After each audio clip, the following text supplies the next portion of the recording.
Hey, folks, welcome to InTheMoneyStocks.com's daily analysis video, brought to you by the creators of proprietary price, pattern, and time methodology. Learn the PPT strategies and profit for life. My name is Gareth Soloway, Chief Market Strategist here at InTheMoneyStocks.com. All right, everybody, into the action we go today on this big Fed day. It's Wednesday, December 15th, 2021, last Fed meeting of the year, and you can see what the markets did after the Fed gave their rate decision and then ultimately the press conference from Jerome Powell. Markets up and away, monster move, although we are seeing a little bit of profit taking after such a huge move, which in all fairness is to be expected. So what did the Fed do today? Basically, they increased their bond buying to about $30 billion a month, essentially doubling it. So again, markets had anticipated that. I think the markets were even a little bit more fearful they'd be a little bit more aggressive. They did talk about finishing up the taper by March and then potentially raising rates after. However, Jerome Powell, if you listen to him, he's very calming. He kind of reassured the markets that if anything goes wrong, if anything changes, the Fed will be there to act. All right, so again, you get this kind of personable Jerome Powell coming out, and even though they're increasing the taper, the markets had been nervous it would be a little bit stricter, maybe even rate hikes earlier than April or May of next year. And again, Jerome Powell saying, listen, guys, if anything goes awry, we will then back off. We will do what we need to do to keep things going smoothly. Markets obviously liked that in the short term. I ultimately think it's kind of a false flag in that, the markets, yes, are getting a quick surge here. I personally don't think it's going to last because ultimately the tapering is pulling out $1.5 trillion a year from the system. In addition, if you look at all the money that went into the system over the last year and a half because of COVID and the checks going out to Americans and the spending by the government, then you're really taking out even more than $1.5 trillion from the system, and that will have to be reflected in valuations. However, it is not today.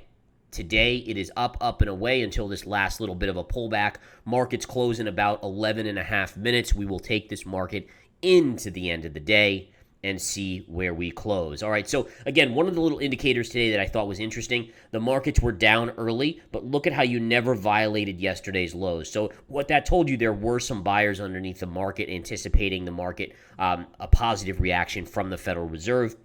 Ultimately, they did get that, and you could see the run to the upside. So just little things like that you look back on and say, oh, that's interesting. Overall, you guys know I was buying the TNA the last few days. The Russell's having a nice pop. If we flip over to the intraday Russell, you can see it's pulling back with the spiders and the QQQ here, but still a beautiful surge to the upside after actually going lower earlier in the day. All right, so again, even with bank stocks are actually disappointed. The bank stocks wanted the Fed to be much more aggressive in terms of hiking. They didn't get that. If you had seen an even more aggressive Fed and interest rates going up significantly, then I think the bank stocks would be rallying, and that would push the Russell up even more. All right, so just kind of an interesting little note there. So again, I think the important takeaway from today's Fed decision is that even though the Fed is acting more aggressively to try to curtail inflation, it still is not as aggressive as the market thinks it needs to be. And I also think the Fed is kind of showcasing that they're willing to try to stop inflation, even though I don't think they ever will. And I think that ultimately they've made their bed, they have to lie in it, and unfortunately we have to all lie in it with them, with inflation that's going to be much more persistent longer term, and ultimately an unraveling of the financial system. But right now the market's willing to give them the benefit of the doubt, and therefore you see that upside in the market. All right, if we flip over to the QQQ, basically the same chart on the Qs here. There's not a whole lot different.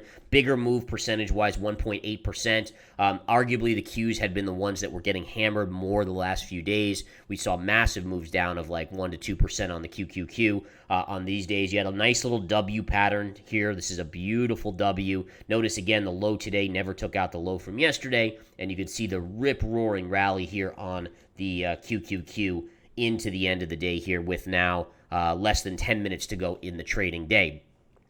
China stocks were getting crushed earlier. They're still not performing amazingly well, but they have turned around with the rally. So that's good to see. But really, there was a story that I think really hurt a lot of the Chinese stocks that was posted up on, it was by some analyst or whatever, basically saying that they thought that all Chinese stocks would eventually get delisted, and that kind of put a little kibosh on any sort of bounce short term on the Chinese stocks. But again, if you look at Alibaba, still down 3.5%, but look at the rally up. In fact, interestingly enough, you can see right here is where it opened, and there it fell, and then it came right back to that same technical level. And what's interesting about Alibaba is that it's basically just reversing yesterday's up move. So, net, it's not a huge deal.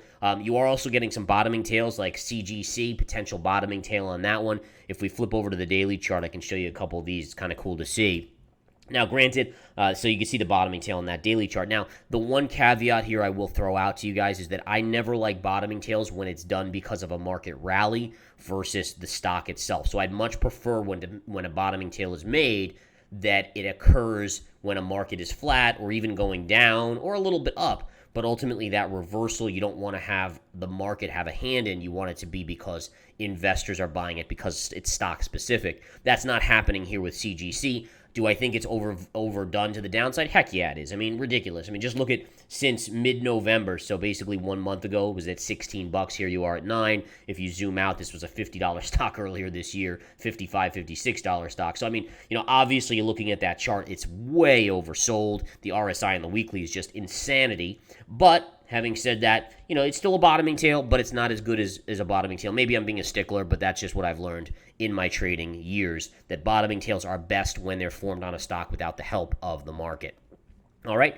Again, we were just talking about Alibaba. Alibaba, believe it or not, still has this bullish pattern. This is technically, as bad as the news with China is, technically that's still a bullish pattern. Now, could it fail? Yeah, bullish patterns can fail. They've failed many times before, but ultimately it's just interesting that pattern is still forming, even with kind of the negativity of today's price action there on BABA. Baidu, you can see there, big reversal on Baidu, by the way, was down here, retested this area of support, and then look at the rebound, basically near the highs of the day right there. But again, that's more market related. I want to see these stocks outperform the market, meaning that when the market's flat, they are much, much stronger. And we've seen that from time to time, right? But we haven't seen it for a consistent longer period. And that's, again, what you're missing on a lot of these Chinese stocks that have just been, taken to the woodshed because of what the Chinese government has been threatening or doing with regulation and potential delisting. All right. Let's take a look at a couple of these other areas here. Let's go back to the spiders. We can get through that. And by the way, the 10-year yield, even with, the Fed threatening to raise interest rates by the second quarter of next year, 10-year yield is only up 0.021 to 1.46. So again, 1.46 on the 10-year. That's it. That's where we are. Now, you might say, well, what the heck? If they're threatening, we have inflation, all these things. Why aren't we at 2%? And I'll tell you this. It's very simple. The market is concerned about growth. So now you're having a situation where the market's saying, okay, the Fed has to act faster to curb inflation. That means tightening faster. That means potentially raising rates faster. That's going to hurt economic growth, which is one of the reasons, in my opinion, why you're seeing interest rates stay low at this point. Now, I don't know if that's going to stay the same. If inflation just continues to go nuts, eventually yields will have to go up. But that is certainly, in my opinion, why you have seen yields stay down as much as we have with ridiculous inflation numbers and the Fed even looking to act faster. All right. Spiders, here's your line. Remember this line from a few days ago? Well, we're literally bumping up against it right now as we speak into the end of the day.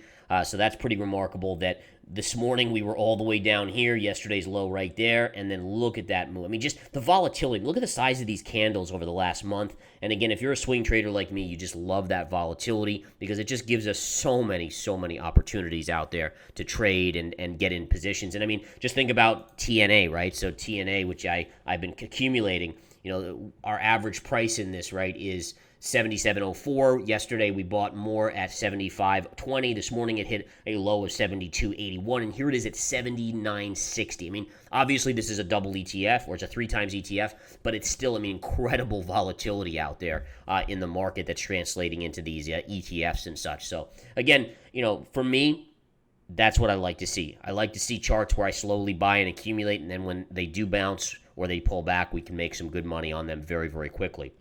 All right, going to the Qs chart here. Qs have a little bit of ways to go. So if we remember the spiders chart we just showed, it was kind of up towards this line already. Qs have a little bit of ways to go. So it does show a slight relative weakness even with the outperformance on the Qs. And by the way, the Qs are now up over 2% on the day. What a rip-roaring move here. This is an absolute incredible move. The Qs, just to put this in perspective, guys, you ready for this? Look at the low of the day, 383.88 down here. We're now at 396, almost 396.88. Right, so you're talking about a 13-point move on the Qs intraday. In fact, we're just now pushing up, making new highs of the day here, just about exactly at that $13 move off the lows. I mean, an intraday move of $13 on the Qs is absolutely insane, beyond insane. But that's what we're in right now. It is remarkable, folks. All right, so again, resistance, if you continue up, will be right here. If we get through that, then you're looking up here. Again, personally, I don't think it's going to last. Do I think the markets could go into a sideways chop with a little bit of upside, a little bit of downside here and there going into year-end? Yeah, we're getting close enough to Christmas and New Year's now where it's possible that you'll see that kind of float up, what they call the Christmas rally, into the end of the year. And then probably insanity starts again in January when we come back from the holidays. All right, looking quickly at the IWM, beautiful bounce on the IWM, just surging up. Still a long way to go, and what you need to see happen is yields start to go up, but slowly. If yields can go up a little bit a day, then it's going to help the small caps in the Russell and then the bank stocks as well. That's the ultimate, kicker for getting this Russell to really rip higher. Do I think that it's possible the Russell could fill this gap by year end? Maybe. I mean, maybe it might be a stretch, but honestly, I've known never to underestimate the Russell. The Russell is a wild trading index. It can move multiple, 2-3% in a day very commonly. So that would be a possibility, okay? And likewise, could it technically break down? Yeah.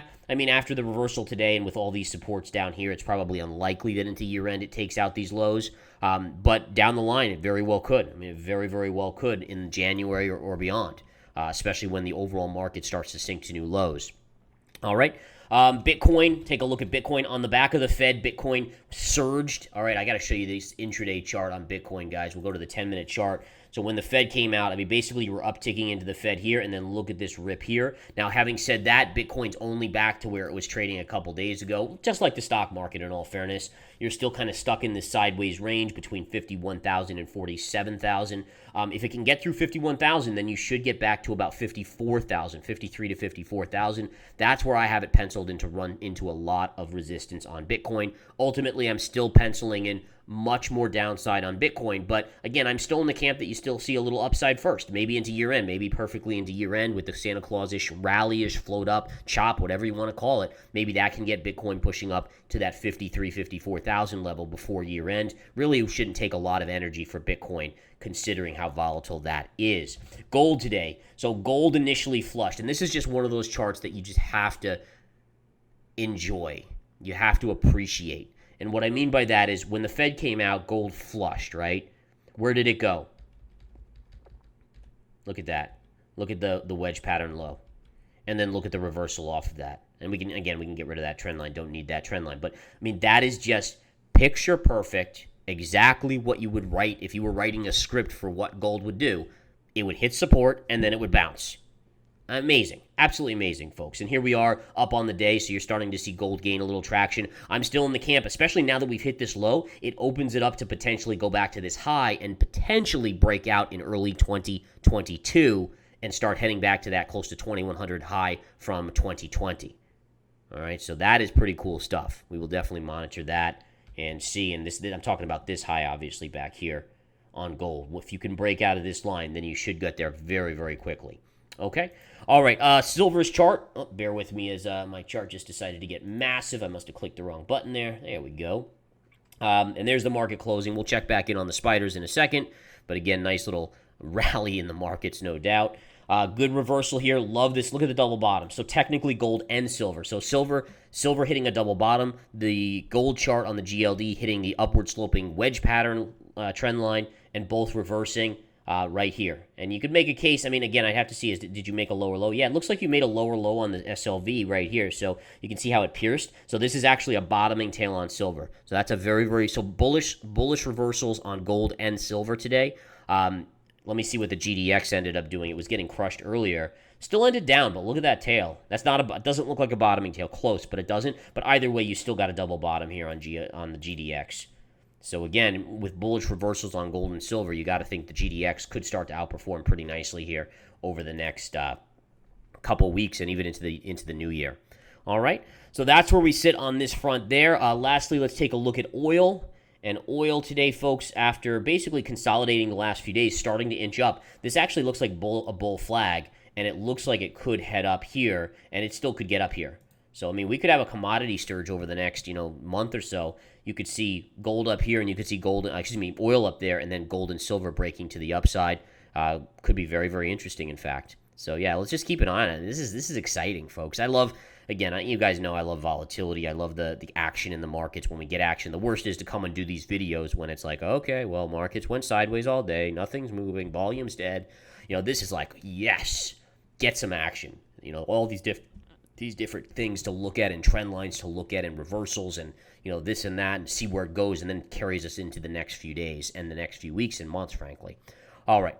On that note, I will bid you farewell. Let's just go back and check one more time on the spiders here. And yeah, spiders. Wow, the spiders actually pierced and touched this high right here. Look at that. Wow, what a move on the spiders. Let me look at the Qs.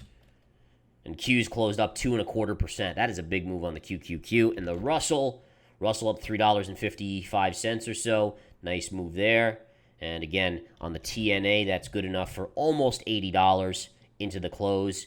And again, that's nice to see that we're in the money decently. I'd love another big day on the Russell. See, the nice thing about the Russell is the Russell can go up 3% on a decent day, and it only was up 1.6. So if you could easily, I wouldn't think you would get another 2% on the Qs tomorrow, or even a 1% on the Qs, more like a pause day.